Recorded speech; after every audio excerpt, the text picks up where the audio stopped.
जब अर्जुन ने रात की फुटेज खोली तो उसने देखा कि रात के ठीक 3 बजे खुद अपने बिस्तर पर बैठ गया था, बिल्कुल सीधा, बिल्कुल खामोश, आंखें पूरी खुली हुई थी। लेकिन अर्जुन को इस बात का जरा भी याद नहीं था और उसके सामने कमरे के कोने में जो खड़ा था उसके चेहरे की जगह कुछ भी नहीं था, बस हमवार खाली जिल्द। आखिर तक देखते रहे, क्योंकि जब आप जानेंगे कि उस 1 घंटे में असल में क्या होता है तो शायद आज रात आप भी रात के 3 बजे उठने से डरे। आइए मैं आपको बताता हूं ये सब कहां से शुरू हुआ। अगर आप वाकई असली और खौफनाक कहानियों के शौकीन हैं तो अभी इस वीडियो को लाइक करें और चैनल को सब्सक्राइब कर लें। आपका एक क्लिक अगली कहानी को हकीकत बनाता है। चलिए अब इस कहानी को वहीं से आगे बढ़ाते हैं जहां असल खौफ शुरू होता है।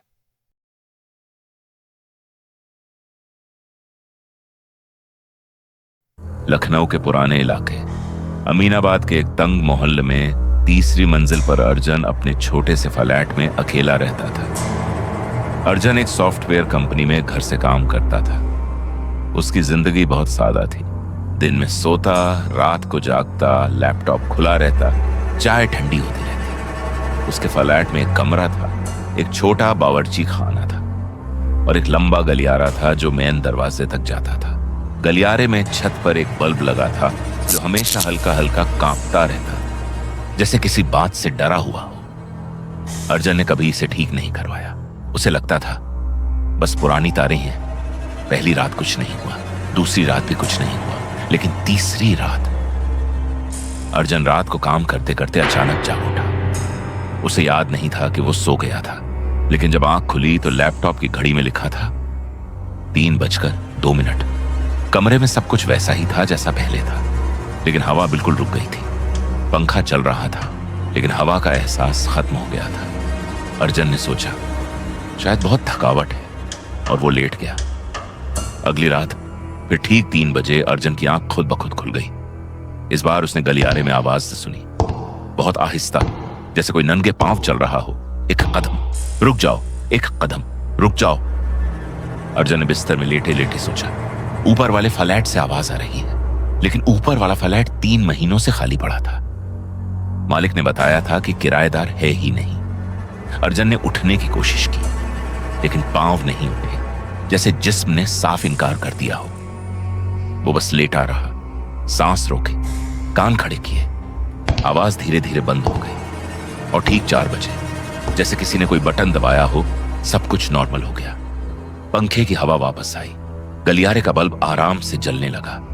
बाहर से कुत्ते की आवाज आई, दुनिया वापस आ गई। अगले दिन अर्जुन ने अपने फ्लैट के पड़ोसी रमेश भैया से मुलाकात की। आराम से बात करते हुए पूछा कि क्या रात को कभी अजीब आवाजें आती हैं। रमेश भैया ने एक पल के लिए रुककर अर्जुन को देखा, फिर बोले, नहीं भाई, हमें तो कुछ नहीं आता। लेकिन उनकी आंखों में कुछ और था। 5वीं रात अर्जुन ने एक काम किया। उसने अपना लैपटॉप बिस्तर के सामने रखा, कैमरा ऑन किया, उसे अपने बिस्तर की तरफ घुमा दिया, रिकॉर्डिंग शुरू की और सो गया। सुबह जब उसने फुटेज खोली तो पहले 2 घंटे बिल्कुल नॉर्मल थे। वो सो रहा था, पहलू बदल रहा था, फिर घड़ी में 3:01 हुआ। अर्जुन की आंखें खुद ब खुद खुल गईं। फुटेज में साफ देखा जा सकता था कि उसने कोई आवाज नहीं सुनी, कोई हरकत नहीं की, बस आंखें खुल गईं और वो आहिस्ता आहिस्ता बैठ गया, बिल्कुल सीधा, हाथ गोद में, आंखें पूरी खुली हुई, एक बार भी नहीं झपकी। वो कमरे के कोने की तरफ देख रहा था। अर्जुन ने फुटेज को रोका, कोने की तरफ झूम किया। कोने में कुछ था, एक लंबा सा जिस्म था, हाथ थे, कद था, लेकिन चेहरे की जगह कुछ नहीं था, बस चिकनी खाली जिल्द। कोई आंख नहीं, कोई नाक नहीं, कोई मुंह नहीं, और यह साया अर्जुन की तरफ देख रहा था, बिल्कुल सामने से। अर्जुन ने फुटेज आगे चलाई। फुटेज में उसके अपने होंठ बहुत आहिस्ता हरकत कर रहे थे, जैसे वो कुछ कह रहा हो या किसी की बात सुन रहा हो। लेकिन अर्जुन को याद नहीं था कि उसने कुछ बोला था। उसे कुछ भी याद नहीं था। 3:55 पर साया पीछे मुड़ा और दरवाजे से बाहर निकल गया और अर्जुन वापस लेट गया, आंखें बंद कर ली, एक आम आदमी की तरह, जैसे कुछ हुआ ही नहीं था। अर्जन कांपते हाथों से उठा और रमेश भैया का दरवाजा खटखटाया। सब बताया, फुटेज भी दिखाई। रमेश भैया ने पूरी फुटेज खामोशी से देखी, फिर लंबी सांस ली और आहिस्ता से बोले।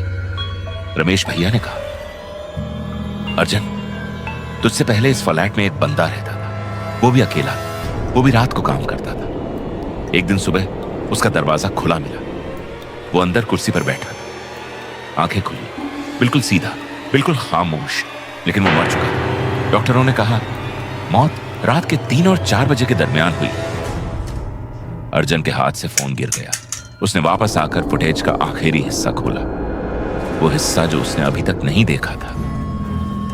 ठीक 4 बजे, जब साया जा चुका था, कैमरे ने खुद ब खुद हल्का सा घूमकर दरवाजे की तरफ रुख किया।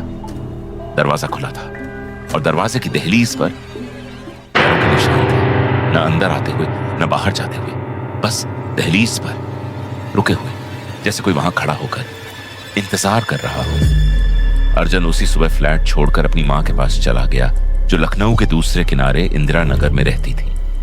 लेकिन अर्जन ने मुझे फोन पर बताया कि वहां पहुंचने की पहली रात के ठीक 3 बजे उसकी आंख खुल गई।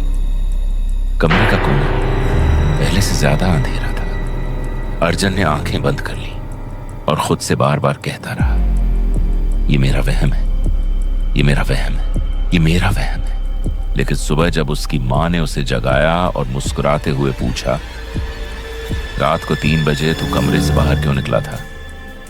अर्जन के पास कोई जवाब नहीं था।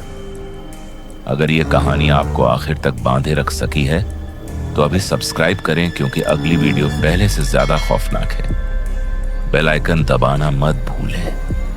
अगली बार तक महफूज रहें और याद रखें, रात के 3 बजे अगर आपकी आंख खुद ब खुद खुले तो कमरे के कोने की तरफ मत देखें।